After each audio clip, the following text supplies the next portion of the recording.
преди това да кажа, че всяка прилика с действителни лица и събития е случайна, напълно случайна, тъй като случаят предизвиква нещата. И така, все едно, че нищо не се е случило. Добре де, нека нищо. Даже още по-нищо от нищо.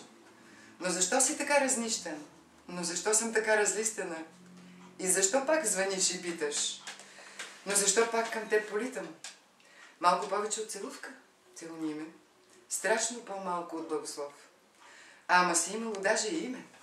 И се казва любов. Това е наоборот написано за мен. Оставете го да спи сега. Оставете го да спи сега. Нека да си почива. Утре ще хвърля думите от пелин и коприва. Нека сега лисицата малкия принц пожали. Розата и сестрицата са идеали. Може би спи и сънува целувката на Ана. Не пих вино с нощи и даже не съм от любов пияна. Но малко след полунощ е. Рано е още. Да разцъфнеш на есен. Да разцъфнеш на есен, то е толкова дръзко и нежно. Вече куфари стягат и идват виелици снежни. Да запееш на есен, с глас прегракнал в любовното лято. Посребряваш от несен, а си мислиш, че цял си от злато. Да залюбиш на есен, толкова сладък и меден, е умиране в песен за последно. И пък за нас. Трябва да свикваме, скъпи. Време е.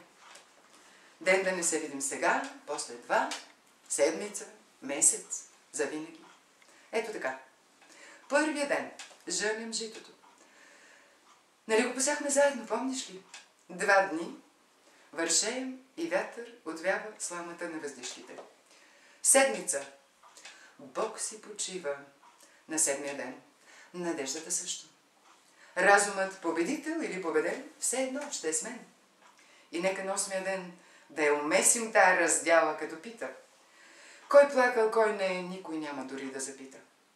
Но може да кипне толкова много тесто от любов, че всичките гладни и бедни духом в света да нахрани. И ако даже след той оцелея, ще се смея до сълзи. О, Господи, как ще се смея!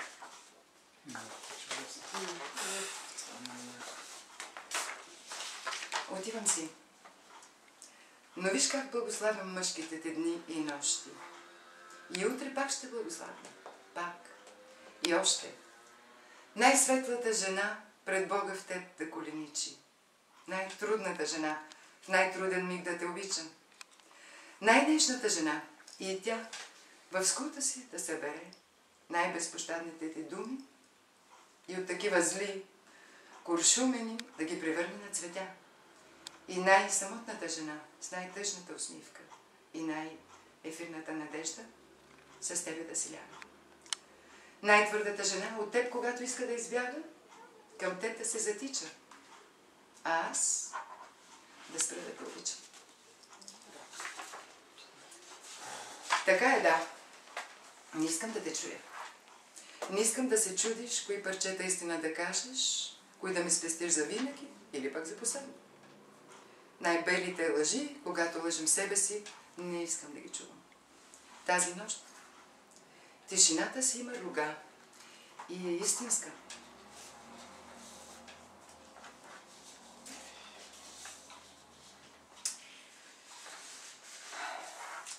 Само дето роди се с усмивка, не е с плач, но си е бебе. Уж е рожба духовна на двама, ни пък прилича на тебе. Гулка, смее се и се усмихва. И плачът му на песен прилича. Не разбира света, но и двама ни вече обича. И какво да го прави сега, щом си тръгнати? И не, че не знаех, но нали бяхме двама с дъгата и с тебе играех. На 40 дни е и ти го остави да умира от глад и от жажда. Ако сама го отгледам, някой ден ще ме пита за какво съм го раждала. Как си? Питаш сега. Ами как? Като бебе. То не може да каже, че не може без тебе. Като агне без майка, неизвестно защо и внезапно от стадо отлъчено. И те моля, убий го сега, да не се мъчи. силно. На най-тихичкия звук, до стъбълцето приютени, да се помолим. Аз за тебе, ти за мене. И после, докато катерим и пълзим по стръмното чак до цветчето, където шепотът е скрит на обич от смирение, обгърната, обзета, да бъдем милостиви, както никога преди, ни после ще се сбъднем, докато сме живи.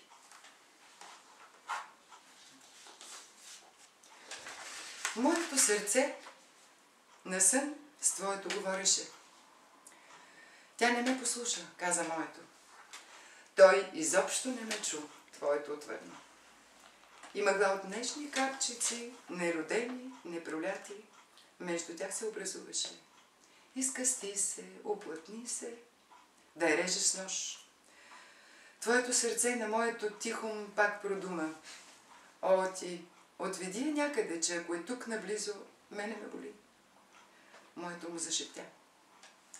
Хайде, запилей го някъде, че ако е тук наблизо, мене тя ще вкамени.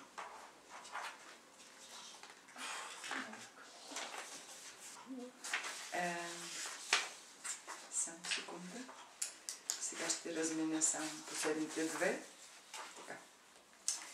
Това пък Бог знае защо. Има даже заглавие, се казва влюбеност. Ти дойде и неканен. Как познахте, не помня. Как познаме, не знам. Казваш, че е съдбата. Сякаш чухме камбанен звън от камбанките на цветята. И потънахме в това нежно и страшно измерение пето на необята.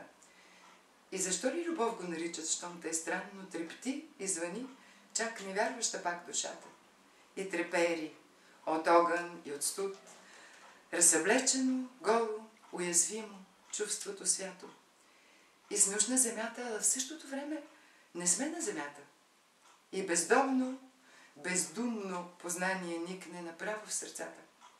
Знам, един ден ще кажа, той ми е просто познат. Ти ще кажеш, тя ми е просто позната. Ала нека вълшебството пее сега в ода на радостта или кантата. Що са дни занапред безлюбовни, що са нощи. Ала дай го сега още ден, още нощ, още миг.